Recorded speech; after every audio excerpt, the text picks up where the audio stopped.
Waalaikumsalam warahmatullahi. Calon-calon penghuni surganya Allah Subhanahu wa taala. Amin. Kita bersyukur kepada Allah Subhanahu wa taala pada subuh Ahad ini kita digerakkan oleh Allah hati kita untuk berhimpun di masjid raya ini dalam rangka kita di samping menunaikan fardu ain kita melaksanakan sholat subuh sekaligus kita bisa diminta karena ingin menuntut ilmunya Allah Subhanahu wa taala dalam rangka kita lebih menyempurnakan bagaimana cara beramal kepada Allah Subhanahu wa taala sehingga apa yang kita lakukan ini akan selalu diterima oleh Allah Subhanahu wa taala. Selawat beriring salam kepada junjungan kita Nabi besar Muhammad sallallahu alaihi wasallam. Allahumma salli ala sayyidina Muhammad wa ala ali sayyidina Muhammad. Ayunda Haji Saripah Agil selaku Komandan Majelis Takmir Taklim Ibu-ibu Masjid Raya yang bisa menghimpun cukup banyak anggota yang pada hari ini. Mudah-mudahan saatnya nanti kita melaksanakan juga acara subuh ini akan lebih ramai di masa-masa yang akan datang karena saya dengar dari pengurus ingin menjadwalkan kalau baca sebulan sekali jadilah untuk ceramah subuh ini untuk mengingatkan kita sekalian. Dan saat ini guru kita tidak tanggung-tanggung ini dari barat, Bu. Maksud saya dari Sumatera Barat. Yang namanya Dr. Azra'i Amran Al-Haj, dan memang sudah pernah memberikan tausiah di tempat kita, terutama beliau masih kerabat dari Adinda Haji Uyun dari Padang. Bapak-bapak, ibu-ibu hadirin sekalian, kami belum memberikan judul untuk ceramah Ahad hari ini. Mudah-mudahan di masa-masa yang datang kita berikan judul sehingga kontennya kalau ibu-ibu mungkin di penghujung acara nanti kita ada yang perlu dipertanyakan mengenai ibadah ini, maka lebih terarah nanti. Jadi kami persilakan nanti kita berikan juga waktu di penghujung ceramah nanti ada hal-hal untuk beberapa orang barangkali menanyakan sehingga waktu hati kita berangkat ke masjid tadi masih kusut, jadi pulang yang dari masjid ini hati kita lapang belum sehingga kita lebih bergairah melaksanakan seluruh rangkaian ibadah kepada Allah Subhanahu wa taala. Bapak-bapak, ibu-ibu hadirin sekalian, pada Ahad ini Ketua Masjid Adinda kami Haji Tatang beserta kerabat-kerabatnya ini berinisiatif untuk melaksanakan acara ini dan ada istilahnya kopi break. Barangkali berinisiatif mungkin pribadi tidak tahu aku pokoknya biar atau dia tak celam dikit dengarkan ceramah ini katanya kita coba ado kopi. Kalau yang tak baca kopi mungkin nanti barangkali disiapkan apa waktu. Jangan janji-janji baik.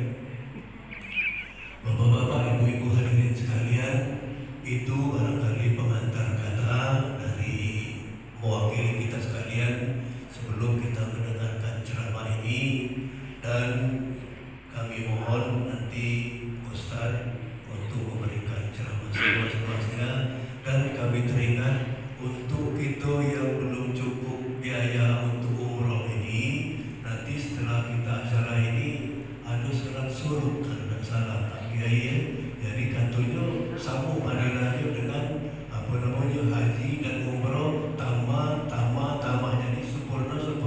Jadi kalau kita butuh nak umroh, nah minimal kita melaksanakan acara model ini subuh, wirid-wiritan, nunggukan matahari terbit, kita sunat 2 rakaat,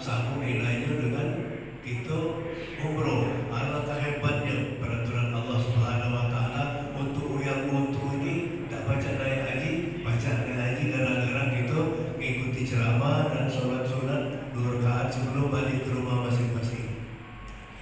Bapak-bapak, ibu-ibu hadirin sekalian, majelis taklim yang kami hormati, mari kita awali seluruh rangkaian acara ini dengan melafazkan Al-Quran Al-Fatihah. Alhamdulillahirabbil alamin arrahmanirrahim maliki yaumiddin iyyaka na'budu wa iyyaka nasta'in shiratal mustaqim shiratal ladzina an'amta 'alaihim waladdallin. Sekali lagi kita baca Al-Quran, semoga hati kita dibukakan Allah Subhanahu wa Ta'ala untuk gampang menerima wasiat-wasiat ataupun isi ceramah dari Ustaz, dan semoga kita selalu disehatkan Allah dalam ketakwaan. Al-Fatihah. A'udzubillahi minasyaitonirrajim. Bismillahirrahmanirrahim. Alhamdulillahirabbil alamin. Arrahmanirrahim. Maliki yaumiddin. Iyyaka na'budu wa iyyaka nasta'in. Ihdinas siratal mustaqim. Siratal ladzina an'amta 'alaihim ghairil maghdubi 'alaihim waladdallin. Amin. Mari ibu bapak kita dengarkan tausiah subuh ini kepada kami Ustaz Dr.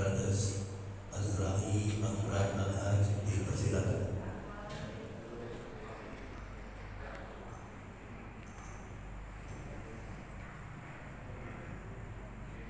Bismillahirrahmanirrahim. Assalamualaikum warahmatullahi wabarakatuh. Waalaikumsalam warahmatullahi wabarakatuh.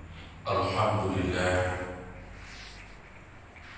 Alhamdulillahilladzi bi ni'matil imani wal islam. Asyhadu an la ilaha illallah wahdahu la syarika lah. Ya dzal jalali wal ikram. Wa asyhadu anna Muhammadan abduhu wa rasuluhu la nabiyya ba'da al-masjidil haram.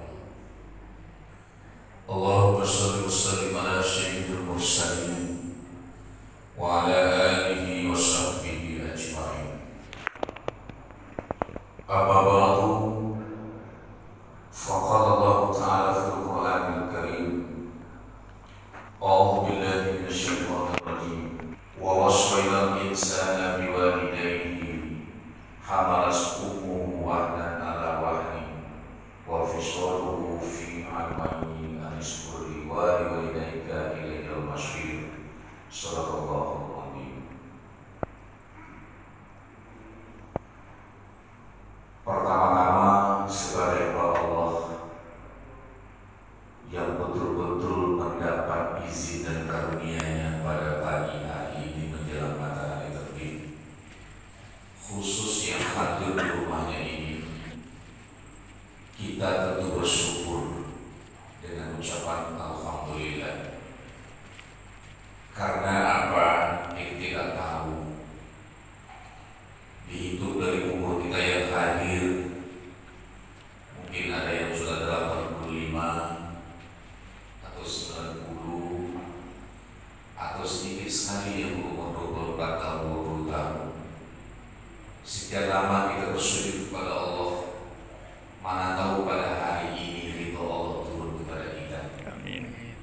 Mana tahu pada hari ini catatan Allah, seluruh pengurus masjid, seluruh pengurus pengajian ibu-ibu, seluruh yang hadir hari ini, semuanya kamu masuk surga kata Allah. Kita tidak tahu. Karena apa? Catatan kalian itu kata Allah nunggu Ustaz Azrahi itu turun dari. Mana tahu kita Bapak Ibu sekalian. Dan saya merasa bangga bisa hadir. Kita meninggalkan tempat tidur kita yang empuk. Kita datang ke rumah Allah ini semata-mata ikhlas beribadah. Kita tinggalkan dunia kita, kita tinggalkan nikmat kita, kita tinggalkan segala-galanya, semata-mata kita datang ke rumah Allah untuk mengharap ridho dan ampunan dari Allah Subhanahu wa Ta'ala. Bersalawat kita kepada Rasulullah sallallahu alaihi wasallam. Allahumma shalli ala sayyidina Muhammad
Salah satunya saya ambil makna memang Bapak Ibu sekalian, kalau kita berjalan harus ada tujuan. Kalau kita nak pasar buat catatan, jadi aku nanti beli itu stok duit aku. Tapi kalau kita ke pasar buat catatan, segala nanti beli, sehingga yang penting atau wali tidak beli. Artinya apa? Sebaiknya kita berceramah juga ada judul. Kalau ada kata judul ngerawang mana-mana begitu. Beda ngomong buku atau ngomong kuliah begitu. Kalau musim kuliah silakan. Nah maka dari itu Bapak Ibu sekalian saya mencoba hari ini. Judul ceramah sederhana saja Bapak Ibu sekalian. Tetapi kesederhanaan ini menentukan jalan hidup kita. Mungkin Bapak Ibu sudah mendengar apa yang saya baca di awal mukadimah tadi di surat Luqman ayat 15. Ya. Itu rangkaian bunyi ayatnya wa wassaynal insana biwalidayhi. Insana di sana manusia. Insan laki dan perempuan. Hormati orang tuamu, hargai orang tuamu. Itulah judulnya Bapak Ibu sekalian. Saya ngambil judul dari ayat itu saja. Ridho Allah itu tergantung daripada ridho orang. Kalau orang tua nggak ridho, Pak, berapa kali pun kita haji, udah miliaran kita berzakat, ribuan anak yatim kita santuni, sekian orang yang kita umrohkan, bahkan sekian puluh masjid yang kita buat. Tapi kalau orang tua kita tidak ridho, belum tentu ibadah itu akan ada pada diri kita. Sederhana. Dan ada lagi satu hadis, surga itu terletak di bawah telapak kaki ibu. Bayangkan saja, surga itu Allah punyanya Allah. Tapi kata Allah surga itu terletak di bawah telapak kaki ibu. Bayangkan penghormatan, ya, suatu kiasan yang luar biasa. Kalaulah kita tidak hormat dengan ibu kita, mak manu kita langsung sungguh, serang kesungguh dari bawah telapak kaki ibu itu. Dan bayangkan Bapak Ibu sekalian siksaan kubur, siksaan Allah nanti di neraka. Ayat-ayat Al-Quran sudah banyak menyatakan bahwa neraka itu bahaya daripada batu dan bangkai-bangkai manusia. Dan ada yang mengatakan satu hari di akhirat itu 1 tahun di dunia. Ada yang mengatakan 1000 tahun. Bayangkan saja, kalau kita ingat siksaan Allah nanti sangat luar biasa Bapak Ibu sekalian, kita akan hati-hati di dunia ini. Ya. Kehidupan kita di dunia ini sementara waktu. Waktu diberikan oleh Allah kepada kita tidak jauh-jauh, seumur-umur, tidak jauh beda dari umur Rasulullah Sallallahu Alaihi Wasallam. Dan kalau orang Arab mengatakan Bapak Ibu sekalian umur ini dalam pepatahnya wal hayata wal azan wal iqamah. Hidup ini kata orang Arab antara azan dan iqamah. Mak kita sering sholat berjemaah di masjid 5 waktu. Berapa lama sih waktu antara azan dan iqamah? Dan itu kita yang mengatur karena ada alat elektronik. Selesai azan 10 menit baru iqamah. Itulah hidup sebenarnya. Kesempatan ini untuk apa? Semata-mata untuk menghamalkan diri kepada Allah. Yang dikatakan ibadah khususnya, ibadah umumnya. Nah, justru yang telah kita canangkan tadi, kita sebutkan ya, apakah puasa, apakah haji, umroh, segala macamnya itu sendiri. Bagaimana pun khusus kita, tapi kalau orang tua kita tidak ridho, kita tidak akan mendapatkan apa. Maka dari itu Bapak Ibu sekalian, ya, Allah mengatakan wa wassaynal insana biwalidayhi. Hai manusia, hormati dan hargailah ibu bapak. Jadi dikata sana ibu bapak dulu Bapak Ibu sekalian. Kita lanjutkan ayatnya. Wahnan ala wahni. Ya. Yang mana kamu ini berada dalam rahim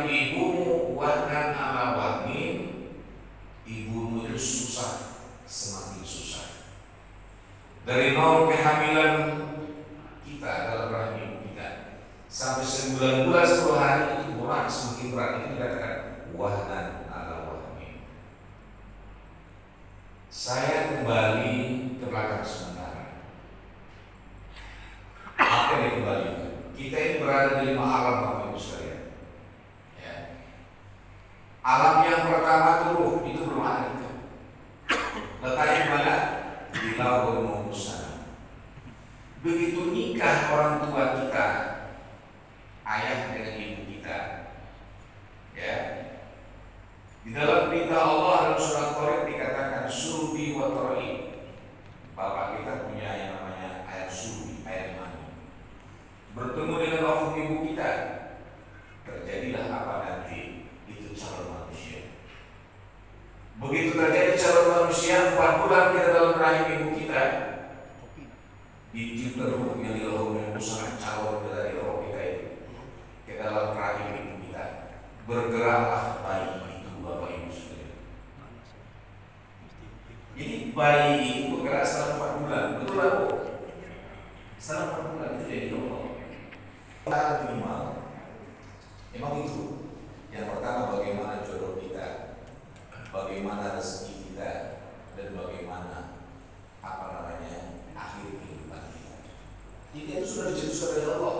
Itu dikatakan kitab muajjalah. Kitab surat, kitaban suratan yang telah ditentukan oleh Allah, tidak bisa manusia ubah kecuali qada dan qadar Allah Subhanahu wa taala. Itulah 2 alam yang kita temui. Setelah kita berada di dalam ruh ini, Bapak Ibu sekalian, lahirlah kita, maulid kita, lahirlah kita di dunia. Setelah apa? Wahnan ala wahnin tadi. Ibu kita sudah mendapat tugas yang sangat mulia oleh Allah Subhanahu wa taala, yaitu beliau menitipkan kita dalam rahim kita. Yang punya rahim apa?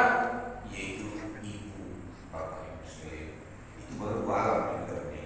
Lahir kita, lalu ke alam dunia. Setelah lahir ini apa? Itu dikatakan tadi, ada kehidupan sementara. Falillahil akhirati wal ula. Kepunyaan yang berakhir kata Allah dan kepunyaan yang bermula. Yang berakhir itu apa mau? Yang bermula adalah kehidupan, kelahiran. Itu punyanya Allah. Lahir kita ada hidup. Setelah hidup kita mati, punya Allah dua-duanya. Baru pindah alam kita. Pindah alam kemana? Yaitu dalam kubur alam barzakh. Setelah hari kiamat nanti, kita akan pindah ke namanya alam akhirat. Jadi 5 alam. Ini akan kita lalui Bapak Ibu sekalian. Nah, posisi kita di mana sekarang? Sekarang kita berada di alam dunia. Tetapi ini inti tadi, supaya kita hormat dengan ibu kita, kita tahu siapa sih ibu kita yang sebenarnya. Makanya kita ingat proses dalam rahim ibu kita itu sendiri dan proses keluarnya kita yang namanya rahim. Disinilah Bapak Ibu sekalian, Imam Ghazali menyampaikan pesan kepada putra putri beliau. Tentu secara tidak langsung pesan itu ada pada diri kita, supaya kita sadar betul betapa besar jasa ibu kita yang telah, mohon maaf, kita berada dalam rahimnya dan melahirkan kita. Nah, melahirkan ini Bapak Ibu sekalian bukan proses yang gampang. Nah, inilah pesan daripada Imam Ghazali. Hei anak-anak, dikumpulkan Bapak Ibu sekalian, supaya kamu tahu yang mak kamu ini, jasa orang tua khusus ibu itu sendiri, beliau memberi wejangan Bapak Ibu sekalian. Wejangan ada 3 hal yang beliau sampaikan, dikumpulkan. Anak-anakku katanya, kalau kamu ingin tahu siapa ibumu, Bapak saya ingin sampaikan ada 3 hal dalam proses pemindahan dari alam rahim ke alam dunia. Itu yang harus kamu ketahui, supaya kamu tahu nanti siapa yang kamu itu. Yang pertama kata beliau, apabila seorang ibu sudah mencukupi tugasnya 9 bulan 10 hari, maka lahirlah bayi. Proses pertama itu apa? Ada 3 kata beliau. Yang pertama apa? Ibu-ibu yang mau, yang katakan sekarang melahirkan, ya, mau melahirkan 9 bulan 10 hari itu ibu-ibu akan merasakan sakit. Sakit ini dilambangkan saking sakitnya melahirkan itu, kata Imam Ghazali. Pada umumnya ibu-ibu yang melahirkan itu dia pasti meneteskan air mata. Pada umumnya, itu tidak dikatakan keseluruhan. Ini ada juga yang tegar kan, akan tidak dimata, ada kalau dimata. Tapi pada umumnya mengeluarkan air mata. Ya, saking sakitnya mau melahirkan, belum melahirkan, mau perang melahirkan. Yang dikatakan kalau sekarang buka-bukaan dulu. Ya. Nah, kata Imam Ghazali, ini apa maknanya air mata ini? Bukan tidak ada makna air matanya, ada filosofinya, kata beliau. Air mata ini maknanya, filosofinya adalah perjuangan seorang ibu, kata Imam Ghazali. Jadi kita dilahirkan di dunia ini, ibu kita bukan berleha-leha, betul-betul dia menjadi seorang pejuang dalam hidup kita. Kita bukan mengenal pejuang seorang pahlawan dalam memerdekakan bangsa ini. Yang menjadi pejuang dalam hidup kita adalah ibu kita yang melahirkan kita. Tanpa ibu kita tidak ada. Air mata itu adalah perjuangan. Jadi ibu kita betul-betul berjuang hidup kita. Itu baru perang melahirkan. Sekarang yang kedua, kata Imam Ghazali, proses itu berjalan. Kita sudah berada di alam dunia ini, katakan 20%. Dalam rahim ibu kita masih 80%. Apa yang terjadi di sini? Yang terjadi di sini adalah tidak ada, atau pada umumnya seorang ibu yang telah seperti itu, melahirkan seperti itu, tidak ada yang tidak bergelimang darah. Karena menurut istilah dokternya, organ ibu kita itu sudah putus semua, terus makin keluar darah. Baru 20%. 80% masih dalam rahim. Ini apa filosofinya? Apa bedanya air mata dengan darah? Kalau tadi air mata itu adalah perjuangan, sedangkan darah ini pengorbanan. Jadi ibu kita itu berkorban, bapak ibu demi kita, sudah berjuang berkorban lagi demi kita. Dan itu pada umumnya terjadi pada ibu-ibu. Saya ingin menukilkan sedikit sejarah pengalaman hidup masalah pengorbanan ini. Kita harus buktikan, pengajian sekarang sederhana, tapi kita harus membuktikan. Membuktikan itu tidak harus dengan Al-Quran, tidak harus dengan hadis, tapi pengalaman-pengalaman yang ada di sekitar kita. Karena Allah itu menciptakan alam ini itu jadi guru. Jadi apa yang terjadi di muka bumi ini bisa jadi guru kita, Bapak Ibu. Sekarang contoh saja, ibu-ibu bisa melihat semua. Coba kalau dia berjalan, dia saling berpapasan, saling merangkul, saling berciuman ya Bapak Ibu sekalian. Ini pendidikan bagi kita. Semua aja kalau ketemu Bapak Ibu sekalian saling beradu kepala ya. Salam bagi dia. Masa kita manusia sudah diberi pelajaran etika, itu segala macam, kata orang sekarang ketemu nggak baca salam, ya kan, berat hati bersalaman dengan kawan. Semua aja.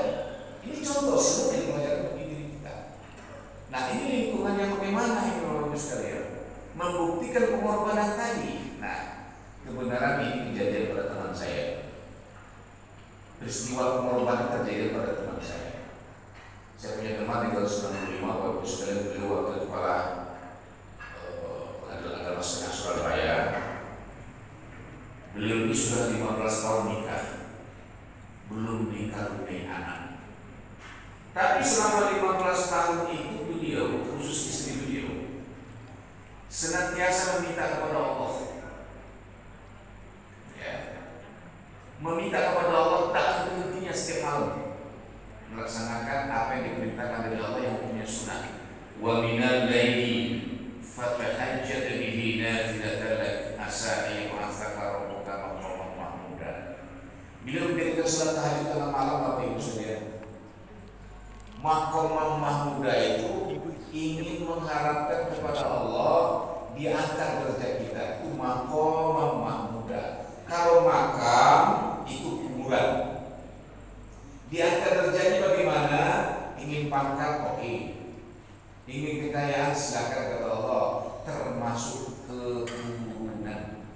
Itu makna dari diangkat derajat, ya kan? Nah, 15 tahun Bapak Ibu sekalian beliau tahajud kepada Allah untuk meminta, mohon Allah salah satunya untuk mendapatkan keturunan. baru tahun yang ke-16 diizinkan oleh Allah, diberi oleh Allah Subhanahu wa Ta'ala. Nah, Mama cerita ini, ya kan? Tahun yang ke-16 itu bagaimana cobaannya ini seorang ibu itu? Bagaimana pengorbanan seorang ibu itu bisa dibuktikan di sini, Bapak Ibu sekalian. Jadi begitu lahir anaknya tahun yang ke-16, ya, hari yang ke-20 lahir anaknya itu sejarah bagi dia. Inilah pedoman bagi kita. Inilah membuktikan pengorbanan itu, Bapak Ibu sekalian. Kira-kira, ya, bayi yang sehat itu pasti bangunnya jam 2, jam 3 malam. Bagikan orang sedang tahajud, itu ciri-ciri bayi sehat. Harinya ke-20 memang bayi itu, Bapak Ibu sekalian, dia bangun tengah malam. Ya, bayi itu bangun tengah malam itu beberapa hal. Yang pertama karena buah anak kecil, buah yang besar dan ini susu itu aja di dalam. Begitu dia bangun, digantilah pokoknya segala macamnya dan anak itu susu. Ini hari ke-20 itu lahirnya. Ya. Beliau tidur di atas kasur yang empuk dan miring ke kanan ke kiblat, dan di kiblat itu di dinding rumah beliau itu, kamar beliau itu terbentang sebuah senjata musuh. Saat menyusui anaknya, anak itu sudah mulai merem, langsung sekarang kan, dan ibu ini teringat jam dinding ada berdetak di atas sejarah tadi. Beliau mengangkat tangan. Ya Allah, ya Rabb, malam-malam seperti ini saya bukan tidur di kasur empuk yang seperti ini. Di jam yang sebegini, ya Allah, saya bukan tidur di kasur empuk yang begini. Tapi ya Allah, saya duduk di atas jadah yang musuh itu. 15 tahun lamanya ya Allah saya duduk dan sujud, sekian air mata saya sudah menetes. Saya kepingin malam ini ya Allah untuk duduk di sana, saya untuk sujud dan rukuk dan berdoa kembali kepada Engkau ya Allah, tapi tidak bisa. Bisa jawabannya? Bisa jawabannya kenapa dia tidak bisa? Kenapa ibunya ingin sholat karena malam itu dia tidak bisa sholat? Kenapa dia tidak bisa? Ada jawabannya? Karena ibu tadi dalam keadaan nifas. Seorang ibu yang melahirkan itu 40 hari kurang lebih belum boleh sholat. Nah sekarang nifas itu karena siapa? Jawab sendiri. Ibu ini nifas karena melahirkan Azrail Amran ini. Itu yang dikatakan pengorbanan. Kan gampang membuktikannya itu. Ibu saya ingin sholat, tak bisa perkara kita. Masa kita tidak bisa menghormati ibu bapak kita? Masa ibu kita bisa berdoa itu bapak ibu sekalian, orang lain berdoakan semua, nanti ibu yang terakhir kita doakan? Afala ta'qilun, apa kamu tidak berpikir, kata Allah Subhanahu wa Ta'ala. Sederhana bapak ibu sekalian membuktikan. Belum lagi pengorbanan ibu ini bapak ibu sekalian. Apalagi zaman-zaman sekarang. Ya, udah lahir, diberikan ini, diberikan itu, diberikan sana, masukkan nanti sudah bisa bicara, masuk PAUD, masuk ini. Kelas 3 SD ibu masih ngantarkan anak-anaknya sekolah. Tamat SD ibu menangis lagi. Tamat SMP ibu menangis lagi. Terorek lagi air matanya. Begitu di wisuda nanti ibu juga meneteskan air mata. Di sana menikah semuanya dijual. Ini pengorbanan. Ayat berikutnya saya lanjutkan sebelum nanti yang ketiga. Wa fisaluhu fi ainaini. Kita itu disapikan Bapak Ibu Saudara. Bahasa sapikan itu bukan sapikan kehidupan itu. Sapi itu bahasa Arab. Disusui selama 2 tahun untuk perintah Allah Subhanahu wa Ta'ala. Pernah nggak kita terbayang? Di saat kita sebagai bayi umur 6 bulan umpamanya, ibu kita sakit keras, demam panas, sudah seminggu nggak makan, ASI tidak berfungsi. Tapi yang namanya kita anak yang sehat, waktu minum, waktu nyusu, baru nyusu, tidak bisa minum, tidak minum. Walaupun bagaimana anak ini rasa kepada Allah. Walaupun saya sakit, walaupun saya tak makan, walaupun ASI saya tidak berfungsi, melihat kita menangis, dia tetap mendekatkan ke susunya Bapak Ibu sekalian. Sudah sekian miligram darah ibu kita hidup. Ibu kita tidak kasih tahu menangis kepada Allah Subhanahu wa taala, mudah-mudahan darahku ini jadi darah daging bagi anakku. Ibu mau mana? Kenapa saya mengatakan ini Bapak Ibu sekalian? Saya senantiasa berpikir dalam hidup saya ini pribadi saya Bapak Ibu sekalian. Saya sudah 7 kali pergi haji. Ya, saya berbimbing haji, saya berbimbing umroh. Senantiasa saya berharap kepada Allah, di manakah nanti saya ingin menjadi anak yang soleh ya Allah. Sedangkan saya tidak mampu rasanya untuk berbuat baik sama ibu saya. Walaupun Bapak Ibu saya sudah buat ibu saya meninggal dalam posisi 95 tahun. Di akhir-akhir kehidupan beliau saya selalu menantikan beliau. Saya selalu menyuapkan beliau walaupun posisi saya dari sini pada jaraknya jauh. Tapi akhir kehidupan beliau, 1 kali sebulan saya terus ke Padang sana untuk memandikan ibu saya. 1 kali sebulan saja. Hampir 1 tahun. Saya merasa puas, tapi kepuasan itu hati saya tidak puas. Saya takut kalau orang tua saya tidak ridho dengan saya. Bagi saya tidak ceramah sama siapa sekarang. Saya menceramah diri saya sendiri. Betulkah haji saya bisa diterima? Betulkah ibadah saya bisa diterima? Dengan program, dengan apa yang ada, dengan kekuatan dan kemampuan saya dari masjid ke masjid, saya datang. Tapi di manakah posisi saya nanti? Bagi saya ceramah itu sedang bagi diri saya sekarang. Terus kembali kepada yang ketiga, dari yang ketiga kata Imam Ghazali apa? Apabila proses melahirkan sudah selesai, ibarat di ruang persalinan Bapak Ibu sekalian, dokter sedang sibuk, perawat sedang sibuk, kita sudah lahir 100%. Kita masih bergelimang darah. Mohon maaf, kita masih di bawah selangkangan ibu kita. Ibu kita berada berdua saja kita dalam anak yang pertama persalinan. Apa kata Imam Ghazali? Ya, sang ibu tadi saking gembiranya Bapak Ibu sekalian, air matanya masih menetes, darah segar masih keluar, kepalanya ditinggikan, lemas pada beliau. Tapi beliau memandang kita di bawah selangkangan beliau yang masih bergelimang darah. Beliau mencoba mengangkat tangan, ya Allah, ya Allah, mudah-mudahan anakku ini bisa bertakwa kepadamu, berguna bagi nusa dan bangsa dan berbakti pada kedua orang tuanya.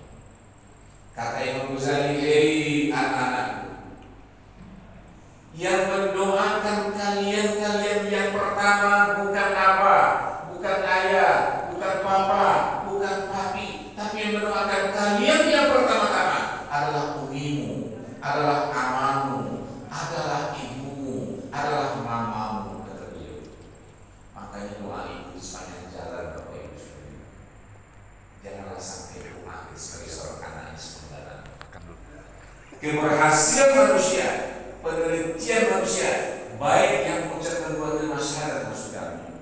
Betapa banyak peneliti-peneliti di dunia barat ini yang tidak mengucapkan dua kalimat syahadat, yang tidak tahu agama. Sadar betul, keberhasilan manusia itu adalah keberhasilan doa dari orang tua. Kita ini Bapak Ibu sekalian di sini, tanpa ada orang tua tidak bisa kita di sini. Ke depan sudah. Jangan mengarsili.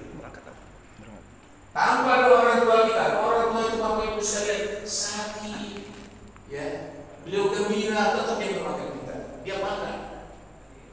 Tapi kadang-kadang kita sebagai seorang anak yang lupa dengan orang tua. Ya, maka dari itu Allah mengatakan, aniskuli walidaika, bersyukurlah kepadaku kata Allah, dan berbuat baiklah kepada kedua orang tuamu. Karena apa? Ilaiyal masir. Kamu nanti akan kembali kepada Allah. Inilah untayan kata sebuah firman yang saya bawa hari ini di Masjid Raya ini. Mudah-mudahan ini bekal bagi kita Bapak Ibu. Karena sekarang ini bisa kita lihat betapa banyak Bapak Ibu sekalian ya cerita-cerita seorang anak yang membunuh orang tuanya karena tidak mau membelikan HP, karena kuota, bertengkar dan segala macamnya Bapak Ibu sekalian. Tetapi dia tidak sadar kalau dibandingkan beliau dilahirkan oleh orang tua, jasa orang tua itu sangat luar biasa. Tapi gara-gara pernikahan sedikit dia tega-tega membunuh orang tuanya. Nah, kita tidak mau terjadi. Tentu ini titipan ini turunan ini sampai kepada cucu-cucu kita lagi, Bapak Ibu sekalian. Berilah dia kesempatan untuk beretika, berilah untuk berakhlak, bagaimana menghormati orang tua. Saya rasa edukasi kalau kita orang sekarang, pendidikan di rumah sangat penting. Bagaimana seorang anak atau cucu kita menghormati ayahnya. Kita sederhana Bapak Ibu sekalian. Nanti kalau ayah pulang, kan kita sudah punya cucu semua ini. Kalau ayah mau pulang, ayah itu capek, celurit. Kalau di kantor, kalau di pasar, kalau dia seorang pedagang atau seorang di kantor, buka sepatu ayah nanti pulang ayah. Cucu sampai ke dia. Begitu ayah mau duduk di kursi, bukakan sepatunya, bukakan kaos kakinya, carikan air minum walaupun segelas air putih. Coba kamu ambil tanganmu ke cucu, berikan ke bibir ayah. Seorang kakek, seorang nenek akan melihat cucu seperti menantunya tidak ada sendiri. Dia sudah meninggalkan pesan hikmah yang sangat luar biasa. Ini sederhana Bapak Ibu. Kalau itu berlalu-lalu terjadi nanti akan terjadi interaksi. Bagaimana orang seorang cucu atau seorang anak dan ayahnya? Dia sangat menghargai. Nanti orang suami, orang suami. Sama ayah besar itu. Apalagi ibu atau istrinya akan melihat anak saya akan menjadi anak yang soleh. Karena dia sudah mulai menghargai diri yang kecil-kecil. Maka jangan dibebani dengan yang besar-besar. Mohon maaf istilahnya Bapak Ibu sekalian. Anak sapi itu kalau dia mulai dari lahir, kalau kita ingin mengangkatnya, setiap jam kita angkat berat 100 kilo pun nanti bisa kita angkat. Tapi terus menerus istiqomah kita, kontinuitas.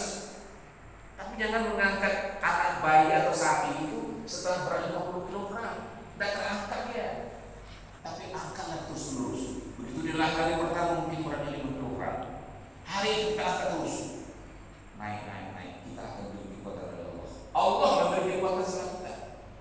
Di saat dia berat 100 kg bisa kita angkat mati usul. Maka beribadah mulai dari yang kecil-kecil, ringan-ringan, tapi kontinuitas. Jangan terlalu minta banyak kepada Allah. Sedikit yang kita tahu amalkan langsung. Seperti kata Bapak. Surat zuhud itu Bapak Ibu sekalian adanya kalau kita berada duduk di masjid. Berani nggak kita setelah subuh duduk di masjid? Ini malah di minggu aja dulu. Tidak usah tiap hari dulu. Coba aja di minggu dulu. Karena kan hari lain ada tugas. Selesai kita sholat subuh, banyak hikmahnya Bapak Ibu sekalian. Sholat 2 rakaat sebelum subuh itu nilainya berapa? Dunia. Seistilah dan bumi ini kita diberi hadiah oleh Allah Bapak Ibu sekalian. Sekarang aku nak tanya siapa yang paling kaya di Palembang? Coba aku nak tanya. Yang paling kaya di Palembang, paling kaya lagi kita Pak. Salat 2 rakaat subuh baik, apalagi salat subuhnya. Ditambah lagi salat apa tadi Pak? Zuhur. Sama dengan pergi haji dengan umroh. Apa umroh? Tiap hari ibu umroh Bapak Ibu sekalian. Sekarang umroh lagi susah. Embarkasi kita lagi di sini, umroh lagi di Palembang, nanti Jakarta lagi. Karena apa namanya? Embarkasi ini kita ini khusus untuk haji, kita juga umroh belum. SK-nya perlu keluar. Jadi mampir sekarang umroh, transit lagi di Jakarta. Insya Allah kita akan lihat keluar SK-nya. Nanti kita atur pemerintah semua. Nah, diberi kesempatan minum dulu Pak. Oke. Sebagai barangkali ibu ada yang mungkin pengen orang bertanya. Oh iya. Persilakan dulu. Silakan Ustaz minum dulu. Oke. Udah bagus sebentar. Kami tawarkan dengan minum dulu. Baru ada yang karena topiknya ceramah tadi masalah ibu barangkali ada yang bertanya. Silakan.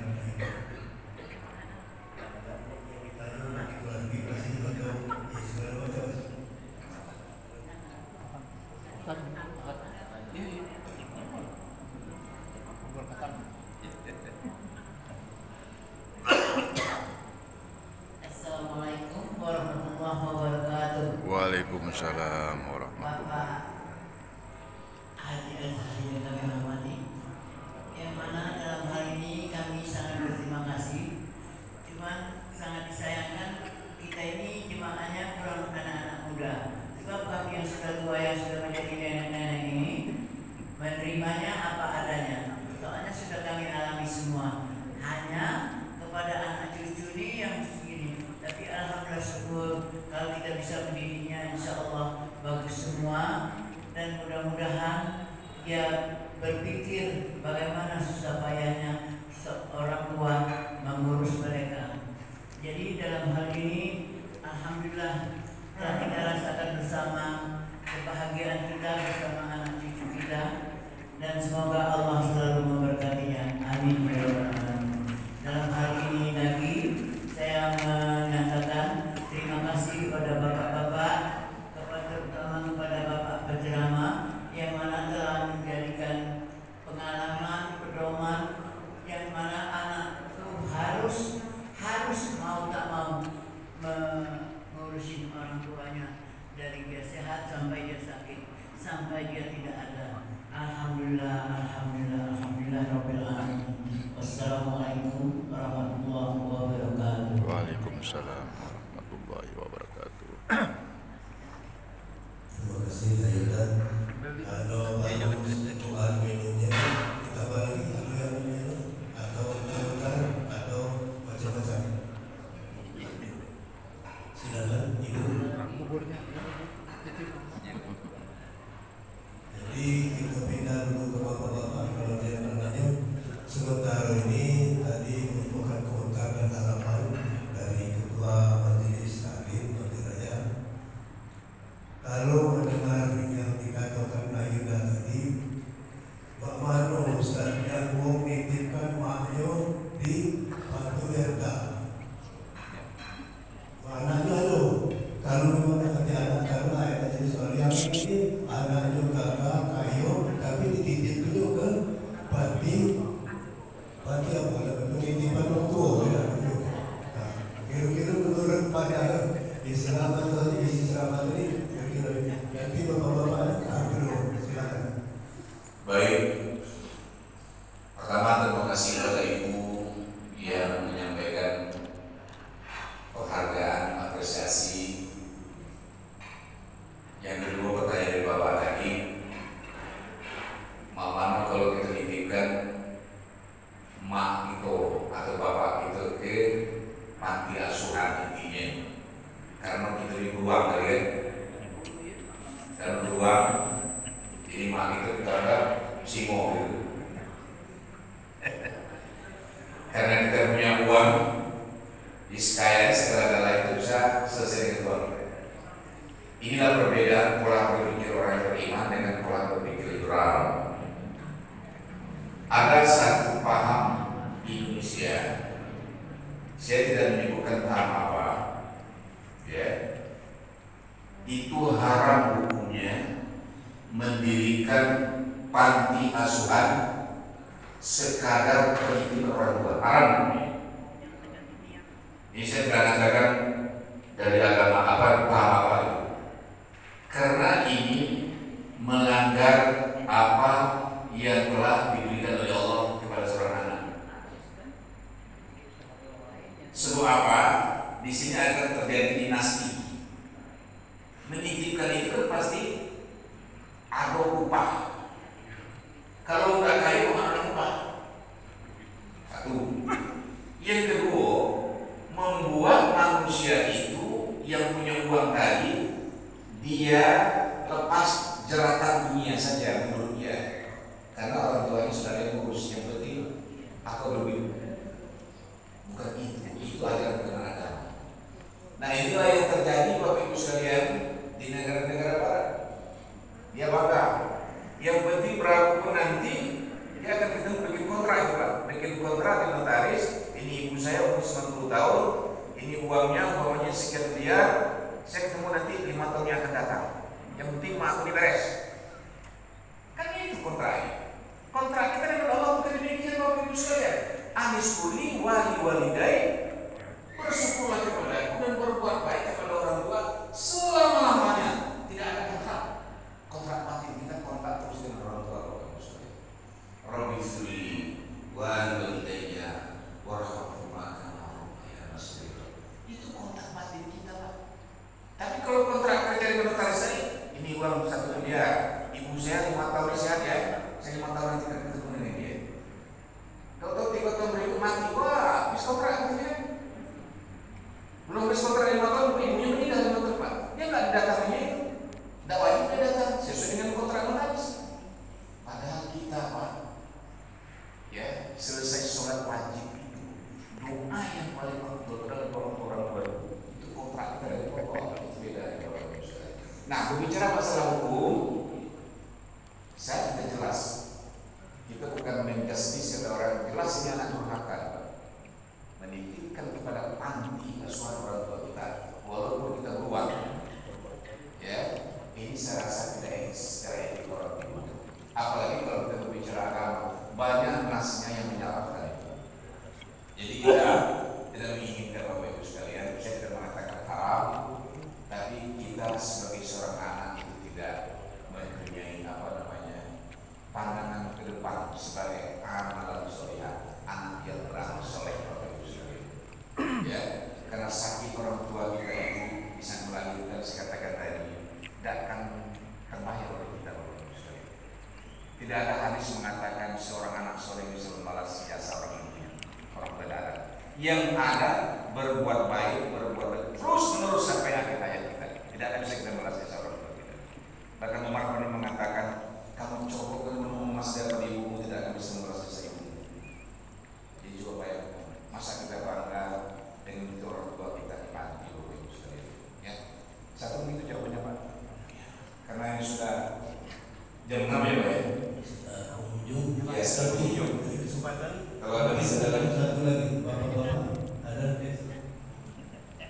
Silakan Pak. Assalamualaikum warahmatullahi wabarakatuh. Waalaikumsalam. Kan surga itu di bawah telapak kaki. Apabila kita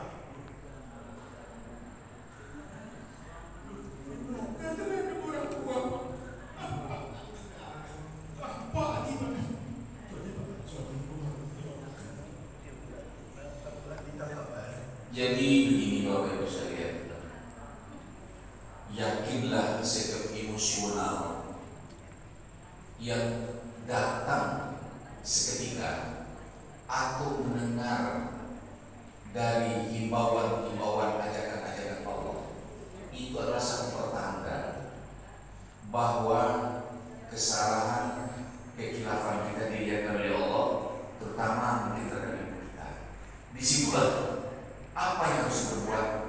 Bapak harus banyak istighfar, Bapak harus banyak ingat jasa ibu Bapak, dan Bapak harus bersyukur apa yang terjadi sekarang ini berkat doa ibu kita.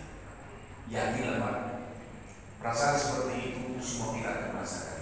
Kadang-kadang kita dari sholat Bapak Ibu inna sholati wa nusuki wa mahyaya wa mamati. Di saat mau mati itu sesungguhnya mati, kita ingat dengan ibu kita. Air mata menetes Pak, turun itu sebenarnya tetesan air mata, turunlah itu yang dikatakan ampunan Allah Bapak Ibu sekalian. Tapi kadang-kadang ada orang Bapak Ibu sekalian, tidak ada sedikit pun emosinya keluar, tidak ada perasaan apa namanya sedih. Padahal dosa sudah banyak, atau salah sama orang tua sudah banyak, maling di orang tua sudah sekian kali, tapi tidak pernah merasa maling. Wah, itu tidak ada Bapak Ibu sekalian. Tapi seperti tadi Bapak ada megang mic aja sudah berbicara sedikit aja, emosi Bapak sudah keluar. Insya Allah saya yakin Pak, perasaan Bapak itu sudah ada di hadapan Allah SWT. Dan kita tidak boleh putus asa. Kesalahan kita sebesar apapun, insya Allah boleh mengulangi seislam dan demikian Bapak Ibu sekalian. Kalau masih ada Satu lagi dan bawaannya. yuk. Kalau bisa satu lagi kesempatan dari Bandung kaki balik. Merengkel. Assalamualaikum warahmatullahi wabarakatuh. Waalaikumsalam. Begini Ustaz, mendengar Ustaz tadi, kalau kontrak notaris itu hukumnya haram.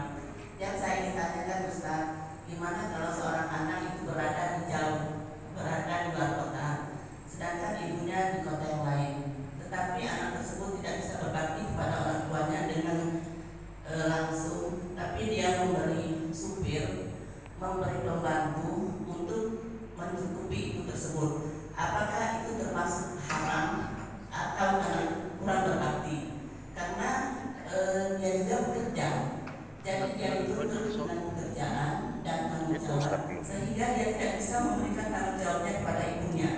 Nah, yang ingin saya tanyakan, apakah sama atau ini bukan termasuk berbakti, walaupun dia telah mencukupi ibunya tersebut. Assalamualaikum warahmatullahi wabarakatuh. Waalaikumsalam warahmatullahi wabarakatuh.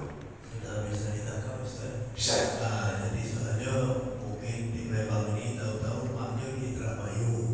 Tapi kalau dia agak berkecukupan, mungkin istilahnya mother sitter, bukan baby sitter. Mother sitter ini membawa yang memang terpercaya sebagai mewakili dia, tapi bukan dipati. Secara saya jawab, anak itu tidak berusaha. Karena kehidupan itu zaman berubah. Zaman tahun 60-an tidak seperti zaman sekarang. Apalagi kalau anak ibu itu tugasnya apakah dia seorang dokter, atau seorang guru, atau seorang pengusaha, dia tidak mungkin meninggalkan tugasnya. Apalagi kalau medis tadi kan ya. Tetapi, ya kan, kita di negara ini kan ada hak. Kalau dia seorang sebagai pegawai ada hak cuti, ya kan? Ada hak izin dan segala macam. Tolong manfaatkan itu. Jadi kalau sekali setahun tidak bisa pulang, saya rasa itu Jokowi pun diizinkan oleh menterinya kalau sudah mengalami presiden. Nah, dia tidak salah Bapak Ibu, anak itu tidak salah, karena dia tugas masalah. Tetapi yang namanya batin itu Bapak Ibu sekalian, walaupun kita terpisah, batin tidak terpisah. Kan sebagai seorang dokter sesibuk-sibuknya kata-kata dia, kan bukan 24 jam dia akan praktek terus. Ada masa istirahat. Makanya kita Bapak Ibu sekalian, bagi kami laki-laki ini umpamanya ya, kalau sesibuk-sibuknya, kalau tidak bisa ke masjid, sholat berjamaah, usahakan subuh dan isya. Usahakan. Karena kalau sudah subuh itu pasti kita di rumah, isya pasti di rumah. Sesibuk-sibuk kita. Karena zuhur asar kita mungkin di kantor dan segala macam. Tetapi kalau subuh dan isya usahakan. Nah, begitu juga sesibuk-sibuknya kita sebagai seorang anak, ibu kita berada di tempat lain, ya minimal batin kita kontak, apalagi dengan HP sekarang ini, dengan WA, video call. Dengan Allah langsung kan? Di video call, Ustaz. Di video call bisa. Bagaimana ibu sekarang? Mana baby sisternya? Ya kan? Ada kontak batin kita. Minimal Robin sendiri, ya Allah, wajah ibu kita berdoa. Doa ini yang penting. Langsung itu. Ya, tidak harus kita berkata ibu kita, tetapi sebaiknya kalau ada juri dengan TKW itu lemah dari permainan rumah itu, dari rumah kita, dari rumah gitu kan. Tapi kalau masih ada tugas, tidak ada masalah. Jadi ibu apa namanya? Bahkan saya pernah melihat teman saya Bapak Ibu sekalian. Ya, dia berjanji membuat semacam ini, urus rumah aku ini baik-baik. Kalau dia merasa hatinya apa namanya, kalau aku yakin nanti maafin urusnya, itu jadi di hatinya Bapak Ibu sekalian. Setahu kau urusan aku belum, tapi tidak janjikan secara langsung. Memang main urusnya, pas tahu urusnya main diumrohkan. Tidak apa-apa. Itulah gunanya uang. Karena apa Bapak Ibu sekalian? Tugas kita limpahkan kepada baby sister ini. Bayangkan dia akan cebokkan, dia akan segala macam. Dan uang yang kita berikan belum seberapa. Atau kita umrohkan dia nanti. Ini berbiasa. Orang yang mengumrohkan itu Bapak Ibu sekalian, dia dapat pahala, dan orang yang belum dapat pahala, bukan dapat dia. Apalagi dia mengurus orang tuanya. Itu kalau kita beri embel-embel, kalau itu tidak apa-apa. Nah, jadi intinya ibu tidak usah saya usah. Tapi kalau dibandingkan masuk ke panti jompo tadi, lain cerita, ada aturannya. Kalau ini kita buat aturan, panti jompo itu punya aturan. Besuknya tanggal sekian. Kalau ini tak, kapan kita besuk kan? Dia terus langsung gitu. Kan saya tahu ya, tidak usah jadi lagi. Ada ibu dokter kali ya, pengusaha. Nah, syukur-syukur aja Ustaz kayak kurang asal. Kita makan supaya anak ibu sehat, semua sehat Bapak Ibu sekalian ya.